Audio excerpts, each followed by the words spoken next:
Assalamu alaikum, this is Maria Zulfikar welcoming you all to the English news from Btv-Chattogram. Let's begin with the headlines. Nation must build self-sufficient economy to free itself from dependence and servitude, says Chief Advisor Professor Muhammad Yunus.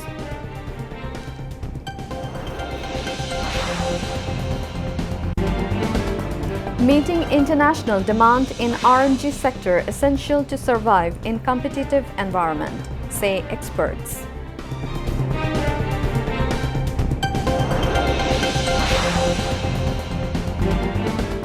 International Crimes Tribunal issues arrest warrants against 30 individuals including Sheikh Hasina and Tariq Siddiq.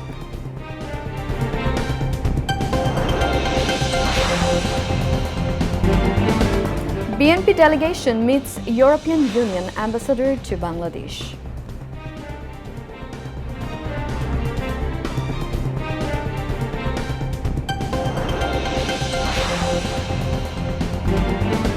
Notun Kure divisional audition round underway across the country to continue till 11th October.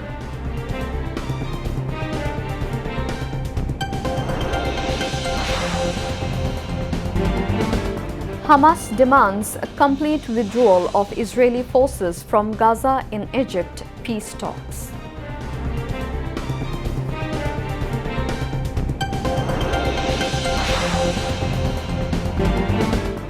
And Bangladesh batting against Afghanistan in first ODI of three-match series in Abu Dhabi.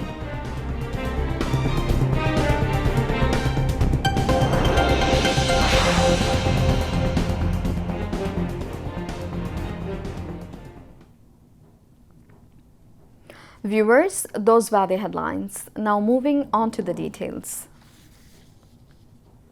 Chief Advisor Professor Muhammad Yunus has said that a new Bangladesh means a self-reliant Bangladesh.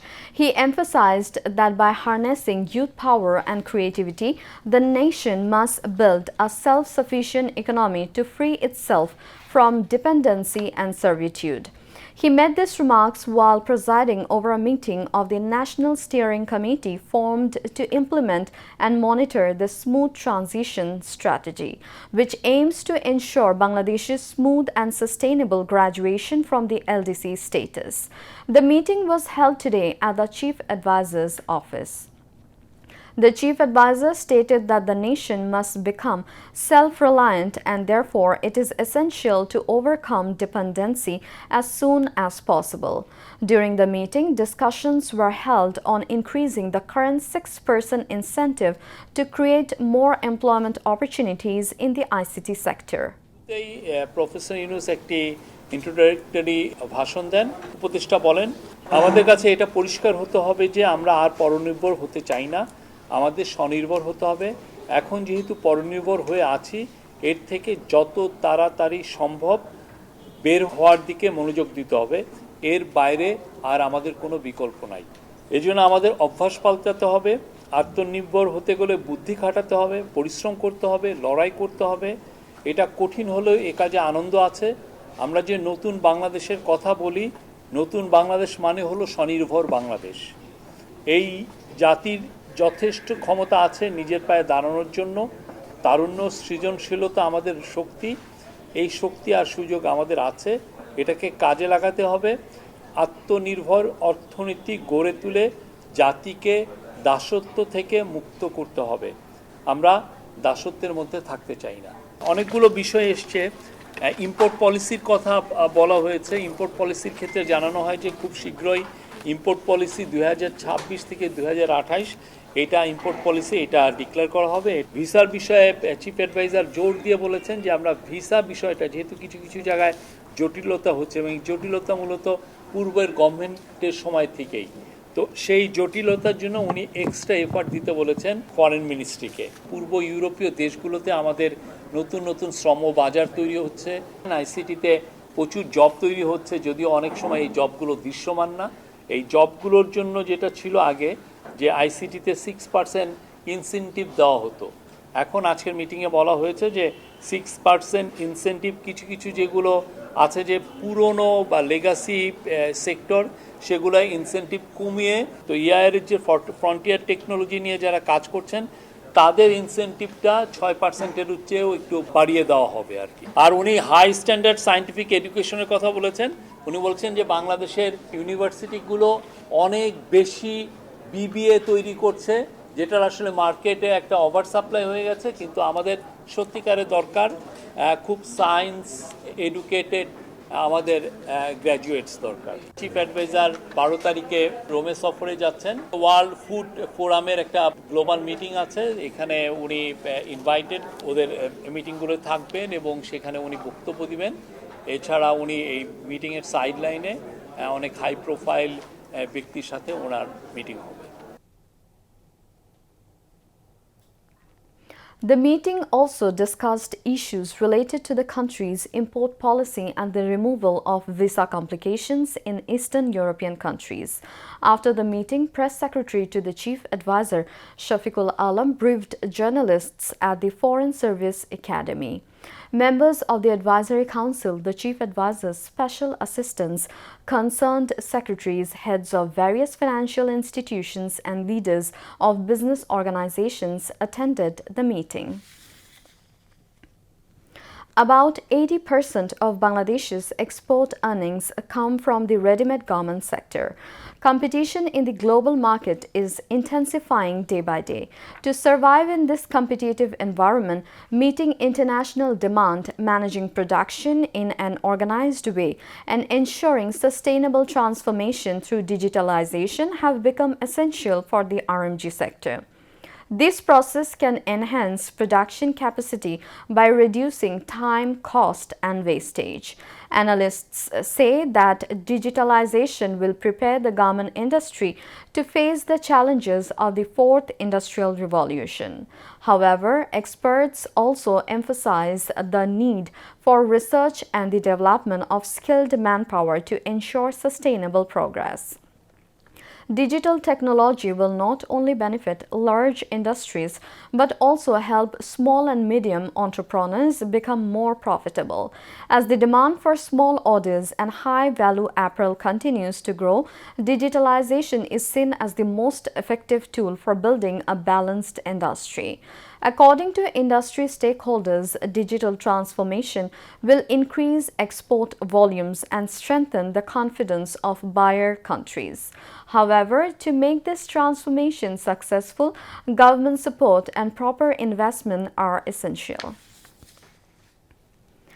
The International Crimes Tribunal has accepted formal charges and issued arrest warrants against 30 individuals, including Sheikh Hasina and Tariq Siddiq.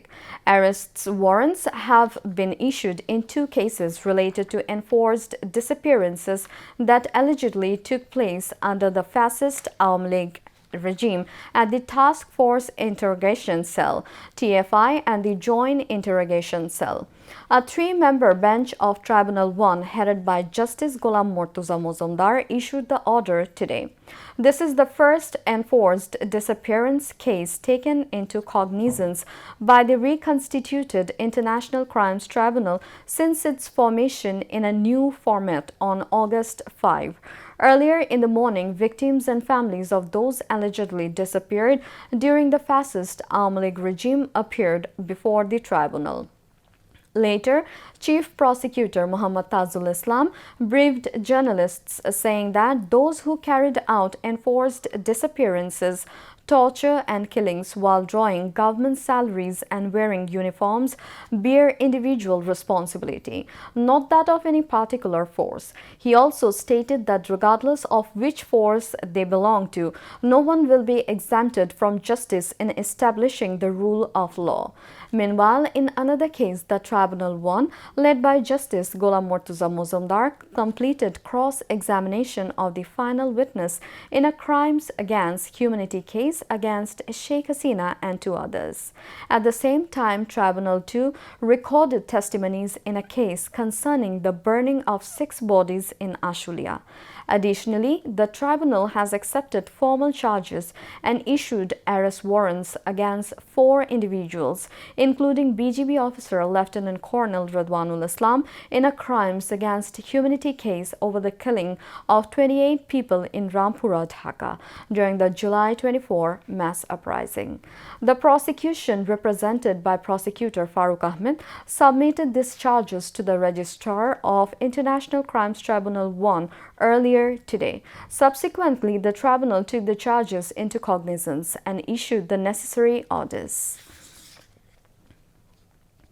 A BNP delegation led by party's Secretary General Mirza Fakhrul Islam Alamgir met European Union Ambassador to Bangladesh Michael Miller this morning at the BNP chairperson's political office in Gulshan.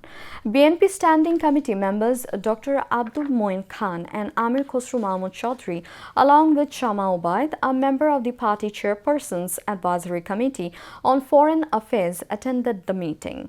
Following the meeting, Amir Khosru Mahmud Chaudhry told reporters that the BNP had nothing to complain about to foreigners. It is the people of Bangladesh who will decide the country's future, he observed.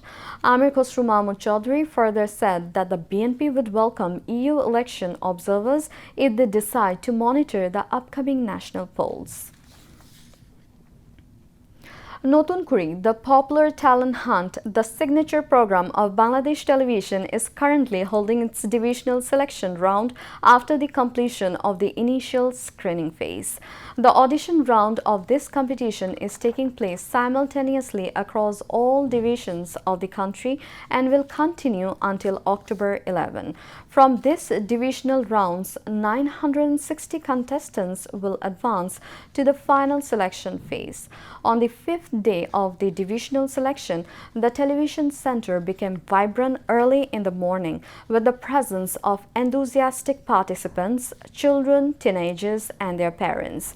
Meanwhile, Mahfuza Akhtar, Joint Secretary of the Ministry of Information and Broadcasting, visited the Dhaka division selection activities of Notun Kuri. She was accompanied by Mohammad Rokonuddin, Deputy Director General of Finance and Administration and Coordinator of the Notun Kuri Cell, Nurul Azam Pabon, General Manager of BTV Dhaka Center, and Mohammad Zahirul Islam Mia, Director of Finance and Convener of the Dhaka Division Audition Committee. Launched in 1976, Notun Kuri was the first reality-style talent hunt show in the subcontinent, aired on Bangladesh television. Many renowned artists began their journeys through this program. After being discontinued for several years, Notun Kuri has returned with its original name and theme song.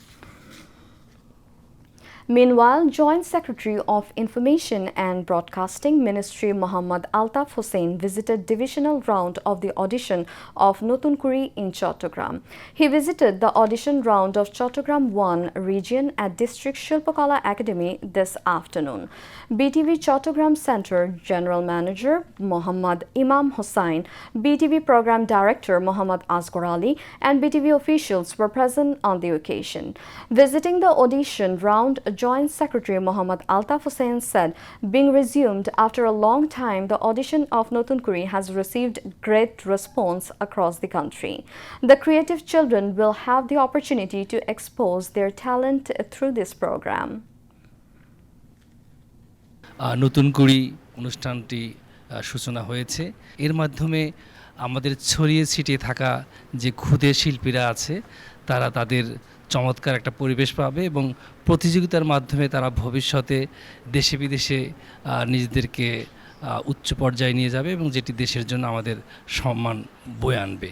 একটি বিরল সূচনা সৃষ্টি হলো আমাদের শিশু কিশোরদের জন্য। Now, international news.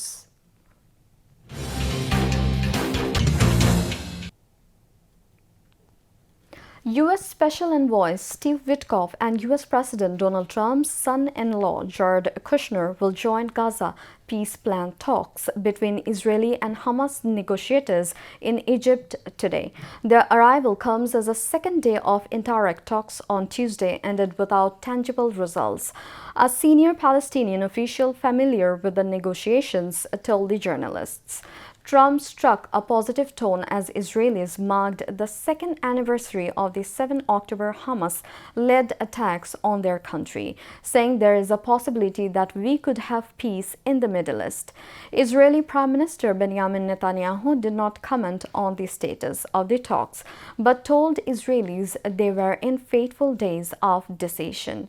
In a post, Netanyahu added that Israel would continue to act to achieve its war aims: the return of all the kidnapped, the elimination of the Hamas regime, and the promise that Gaza will no longer pose a threat to Israel. Israel's war on Gaza has killed at least 67,173 people and wounded 169,780 since October 2023. Thousands more are believed to be buried under the rubble. About 1,139 people were killed in Israel and about 200 were taken captive. The Freedom Flotilla coalition says the Israeli military has attacked its convoy of boats and intercepted several vessels as they sailed towards Gaza. Italian Prime Minister Giorgia Meloni says she has been accused of complicity in genocide in a complaint lodged with the International Criminal Court (ICC) over Rome's support for Israel as it bombards Gaza. Turkey's foreign ministry has condemned Israel's interception of a new Gaza-bound aid flotilla as an act of piracy committed by the genocidal Netanyahu government. Mathilde Panot, a leading picture in the France Unbowed party, has also said that 3 French parliamentarians were aboard the flotilla, calling the Israeli move against it illegal. At least 24 people were killed and 47 wounded while protesting against Myanmar's military government after an army motorized paraglider dropped 2 bombs on the crowd. The military attacked as around 100 people gathered in Changju Township in central Myanmar for a national holiday. Thousands have died and millions have been displaced since 2021, when the army seized power, triggering a civil war with armed resistance groups and ethnic militias. After losing control of more than half the country, the army is making significant gains against through an especially bloody campaign of airstrikes and heavy bombardment. The Trump administration is warning federal workers furloughed in the government shutdown that they may not get back pay once the funding impasse ends, which some lawmakers are decrying as illegal. A memo prepared by the Office of Management and Budget says a 2019 law signed by President Donald Trump guaranteeing retroactive pay after a shutdown did not apply to employees who have been temporarily asked not to report to work. About 750,000 employees are currently foregoing their regular pay as the shutdown nears the end of its first week. The top Democrat in the U.S. House of Representatives, Hakeem Jeffries, disagreed with Trump's interception. The Royal Swedish Academy of Sciences today awarded the 2025 Nobel Prize in Chemistry to a trio of scientists for their groundbreaking work in developing a new class of materials known as Metal Organic Framework (MOFs). The award is shared by Susumu Kitagawa of Kyoto University in Japan, Richard Robson of University of Melbourne in Australia, and Omar M. Yagi of University of California, Berkeley in USA. The laureates were recognized for the development of metal organic frameworks, a novel form of molecular architecture that has provided chemists with an unprecedented tool to design materials with custom-made functions. Heiner Link, chair of the Nobel Committee for Chemistry, hailed the discovery, stating that metal organic frameworks have enormous potential, bringing previously unforeseen opportunities for custom-made materials with new functions. The 3 laureates will share the prize sum of 11 million Swedish crowns.